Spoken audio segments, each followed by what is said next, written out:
Question है हमारे पास, triangle ABC में डी एबी पर स्थित है। सबसे पहले हम ट्राइंगल बनाएंगे। ट्राइंगल बनाया हमने ए बी सी, उसके बाद बोल रहे हैं डी एबी पर स्थित है। डी एबी पर स्थित है। एडी इज टू डीबी 2:3 है। 2:3 है। उसके बाद बोल रहा है ई एसी पर स्थित है। एई और ईसी 3:2 है। 3:2 हो गया। उसके बाद बोल रहा है ये बीई और सी डी एक दूसरे को पी पर प्रतिच्छेद करते हैं, तो बीपी इज टू पीई कितना होगा। मास पॉइंट ज्योमेट्री थ्योरम है ये 2 है तो ये 2 हो जाएगा, ये 3 है तो ये 3 हो जाएगा। ठीक है, उसके बाद ये 3 है तो ये भी 3 हो जाएगा। इस 3 और 2 को इक्वल करने के लिए हम इसको 6 लिखते हैं। अब ये क्या लिखा, अभी इसको रब कर देते हैं। 2 की वैल्यू 6 है तो 3 की वैल्यू कितनी हो जाएगी, 9। ठीक है, 3 की वैल्यू 6 है तो 2 की वैल्यू कितनी हो जाएगी, 4। अब हमें क्या बताना है, बीपी इज टू पीई कितना है। अब 6 और 10, 6 और 4 कितना हो गया, 10। 6 और 4 10, और 6 और 9 कितना हो गया, 15।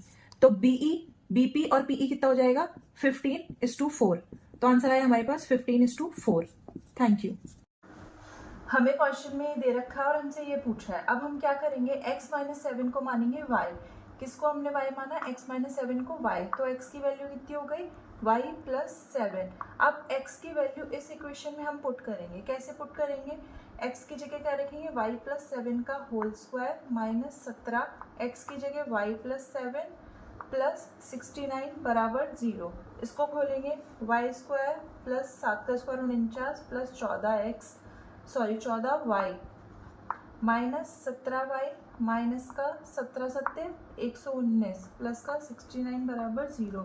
तो ये क्या आएगा, y² 14y में से 17y तो माइनस का 3y, और 69 और 49 118 119 माइनस का 1 बराबर 0। तो y -1/y बराबर कितना आ गया, 3।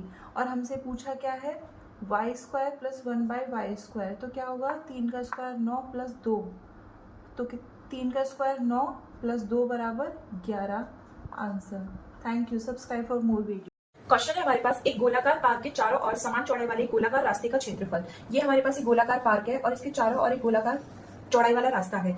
ये तो, और ये फिर बोल रहे हैं स्वयं पार्क का क्षेत्रफल का 44% है। इसका अगर 100% क्षेत्रफल है तो इसका 44% क्षेत्रफल हो गया ये। इट मीन्स कि जो गोलाकार पार्क है उसका एरिया 100% होगा, और चौड़ाई के साथ जो पूरा बनेगा इसका एरिया होगा 144%। मतलब एरिया हमारे पास है 100 और इसका हो गया 144। आगे बोल रहे हैं, यदि रास्ते की चौड़ाई बाहरी त्रिज्या 12 मीटर है तो रास्ते की चौड़ाई क्या होगी। एरिया अगर 100 और 44 है तो रेडियस हमारे पास क्या आ जाएगी, 10 और 12। मतलब टोटल बाहरी त्रिज्या हमारे पास 12 आएगी और अंदर का जो पार्क है उसकी आएगी 10। तो हमें बाहरी त्रिज्या दे रखी है 12 मीटर, तो रास्ते की चौड़ाई पूछी है, तो इसका मतलब क्या होगा, ये टोटल 12 है और ये 10 है, तो ये कितनी होगी, 2। तो इसका आंसर होगा 2 metre. Thank you and subscribe for more videos. एक स्कूल में 500 विद्यार्थी हैं, 500 स्टूडेंट्स हैं। तो इससे हमें कोई मतलब नहीं होना चाहिए, क्योंकि लास्ट में इसने हमसे पूछा है बॉयज और गर्ल्स का रेशो कितना होगा। अब इसने क्या दे रखा है कि बॉयज और गर्ल्स का जो रेशो है वो 7:3 के रेशो में है, और 120 जो गर्ल्स है वो ऐड होती है इसमें। तो लास्ट में फिर रेशो क्या होगा, अभी गर्ल्स ऐड हो रही है तो बॉयज का रेशो तो 7 ही होगा, मतलब 7 का कोई ही मल्टीपल होगा, और जो गर्ल्स है वो 3 का मल्टीपल होगी। अब 120 गर्ल्स ऐड होती है, ये भी 3 का मल्टीपल है, तो जो गर्ल्स है वो भी 3 का मल्टीपल होगी। अब क्वेश्चन में हमें ऑप्शन क्या दे रखे हैं, 35:27, 35:29, 35:28, 35:26। तो 7 का मल्टीपल तो 35, और ऑप्शन में क्या है, गर्ल्स का 27, क्योंकि 27 ही इसका 3 का मल्टीपल है। यही आंसर होगा।